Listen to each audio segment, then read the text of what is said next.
కాసేపట్లో పోలవరాన్ని విదేశీ నిపుణుల బృందం పరిశీలించనుంది. 4 రోజుల పాటు పోలవరంలోనే పర్యటించనుంది. పోలవరం ఎగువ దిగువ కాఫర్ డ్యాంలు, డయాఫ్రామ్ వాల్ ప్రాంతాలను నిపుణులు పరిశీలిస్తారు. ప్రాజెక్ట్ ఇంజనీర్లు, కాంట్రాక్ట్ ఏజెన్సీలతో సమీక్షలు నిర్వహిస్తారు. అనంతరం ప్రాజెక్టు పనుల పరిస్థితిపై అంతర్జాతీయ నిపుణులు నివేదిక ఇస్తారు. తిరిగి జూలై 4వ తేదీన తమ స్వదేశాలైన అమెరికా, కెనడాలకు తిరిగి వెళ్లనున్నారు.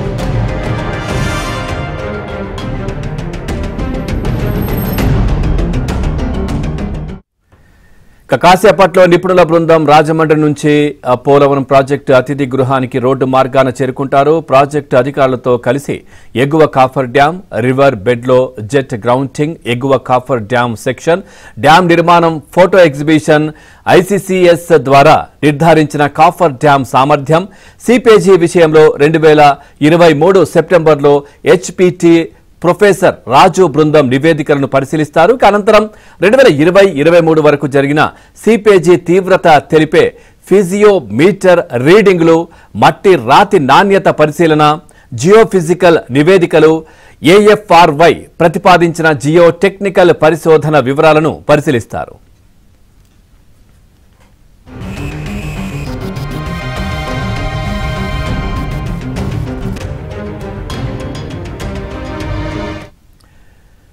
ఎగువ కాఫర్ డ్యాం వద్ద ఛానల్ 1450 నుంచి 290 వరకు ఫోటోగ్రాఫ్ పరీక్షలు నిర్వహిస్తారు. అలాగే దిగువ కాఫర్ డ్యాంలో రివర్ బెడ్, జెట్ గ్రౌంటింగ్, దిగువ కాఫర్ డ్యాం సెక్షన్, ఇక క్రాస్ సెక్షన్ స్కవర్, దిగువ కాఫర్ డ్యాం నిర్మాణ ఫోటో ఎగ్జిబిషన్ చేస్తారు. ఇక 2021-22 మే వరకు దిగువ కాఫర్ డ్యాంలో సిపేజీ వివరాలు పరిశీలిస్తారు. సాయంత్రం 5 గంటల వరకు earth cum rockfill dam gap 1, index dam plan gap 1లో సమస్యాత్మక ప్రాంతాన్ని, geological section, over all layout, ground improvement కావచ్చు, ఇక సిడబ్ల్యూసి అప్రూవల్స్ కావచ్చు, డయాఫ్రామ్ వాల్ తదితర అంశాలను పరిశీలిస్తారు.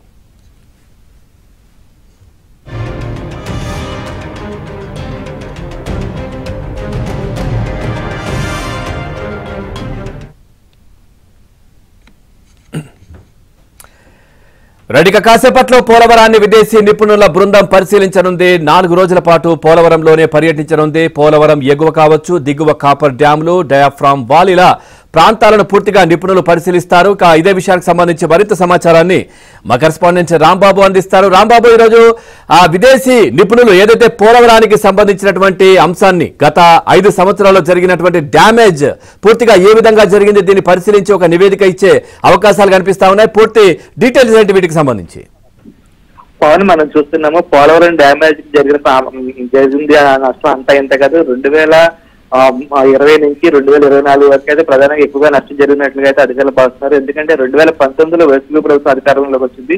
2019 మే నుంచి 2020 నవంబర్ వరకు అసలు ప్రాజెక్ట్ ఏమాత్రం పట్టించుకోలేదు వైసీపీ ప్రభుత్వం. దాంతో అయితే జరగాల్సిన నష్టం అయితే ఆ కాలంలో జరిగిందని చెప్పి భావిస్తారు. ఎందుకంటే టీడీపీ ప్రభుత్వం అధికారంలో ఉన్నప్పుడు దాదాపు అప్పర్ కాపర్ డ్యామ్ నిర్మించింది.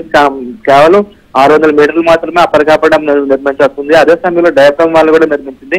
డయాఫ్రామ్ వాల్ పనులు అయితే మొత్తం 14 నెలల్లోనే పూర్తి చేస్తుంది. ఈ నేపథ్యంలోని వైసీపీ ప్రభుత్వం అధికారంలోకి వచ్చిన వెంటనే మిగిలిన అప్పర్ కాపర్ డ్యామ్ పనులు ఏవైతే ఉన్నాయో 600 మీటర్లు అది పూర్తి చేస్తుంది. కానీ పూర్తి చేయకుండా నిర్లక్ష్యం వచ్చింది.